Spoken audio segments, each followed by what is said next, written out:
The imperial dynasties that ruled China date back to 2070 BC. The autocracy in the Dark Ages was characterized by cruelty, lack of recognition of human rights, and bloodthirsty torture for any fault. The laws of the Qin dynasty, which ruled from 221 to 206 BC, described 4,000 kinds of offenses for which a person should be punished by long suffering and unbearable pain. Subjected to the cruelest torture, the martyr thought of death as his deliverance. Torture for show. It is impossible to look at the instruments used in ancient China for punishment without shuddering. The Chinese could skillfully diversify tortures and far surpassed other ancient states in the sophistication of mockery. Exemplary executions were often held in squares so that others would not be allowed to repeat criminal actions. At that time, large numbers of people gathered in the squares, ready to watch the torment of the person being tortured. The Chinese had no moral rejection. They took the traditions of their state for granted, and treated other people's suffering simply with curiosity. But the equanimity of the executioners of that time is still striking today, say the works of Chinese scholars. Bamboo torture.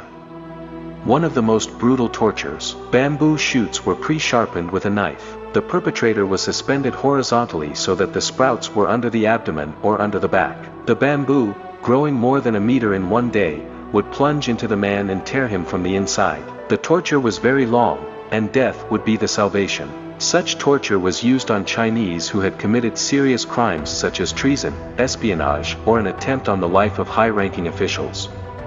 An insect in the head. A person lying on a horizontal surface was fixed so that he could not move his head and shake out an insect. A millipede was placed in the ear. The small insect managed to chew through the inner ear, causing unbearable suffering to the martyr. Dizziness and vomiting could ensue. The perpetrator died or became insane. The food that dies. Seemingly the gentlest torture, but it also drove a man to death. The prisoner was placed in a confined space with low ceilings, where he stayed all the time in a crooked state. He was fed only meat and water. On this diet the prisoner would die after a month. The Chinaman, accustomed to plant food, could not digest the rough meat. His intestines would stagnate, and the stiffness of his body and lack of movement would not allow the toxins to escape. Another torture food was uncooked rice. Once in the body, it swelled, ripped the walls of the stomach and caused internal bleeding, after which death ensued. Torture with food was applied to thieves who stole food from street counters. Drop of water.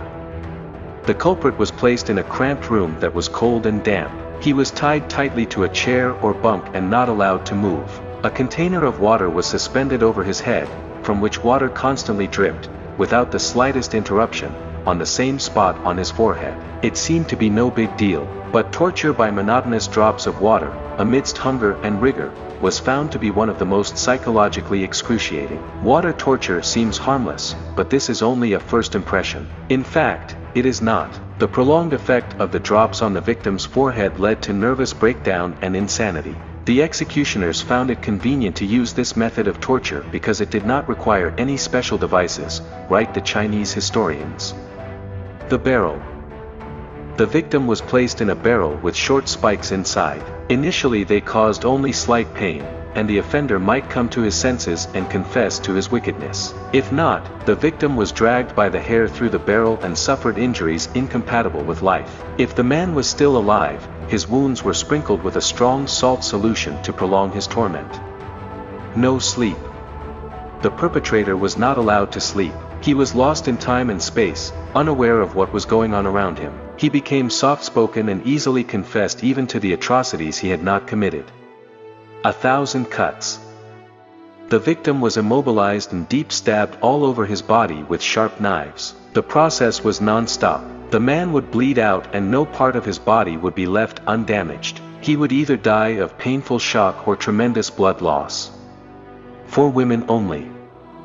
Torture was used as a demonstration for women who were disloyal to their husbands or had a child born out of wedlock. They were placed on a bamboo stake in the central square for all to see. Such an execution would serve as an example to those who would dare to be unfaithful to their husbands. The methods of torturing criminals, and often innocent people, were perfected, multiplied, and turned into a brutal art. The fantasies of Chinese judges and executioners did not dry up, but became more varied and sophisticated. The main thing was to beat out a confession and then publicly execute the criminal, Chinese historians tell us. The victim's feet or knees were squeezed with metal vise until the bones could be heard crunching. They put red-hot steel shoes on their feet and waited for them to burn alive. Toenails and hands were pierced with sharpened bamboo sticks and fingers were crushed. Knees were cut out, faces were disfigured, branded or noses cut off, castrated. Judges had the task of finding the perpetrator and brutalizing him. Not only the perpetrators, but also the witnesses of the atrocities were tortured.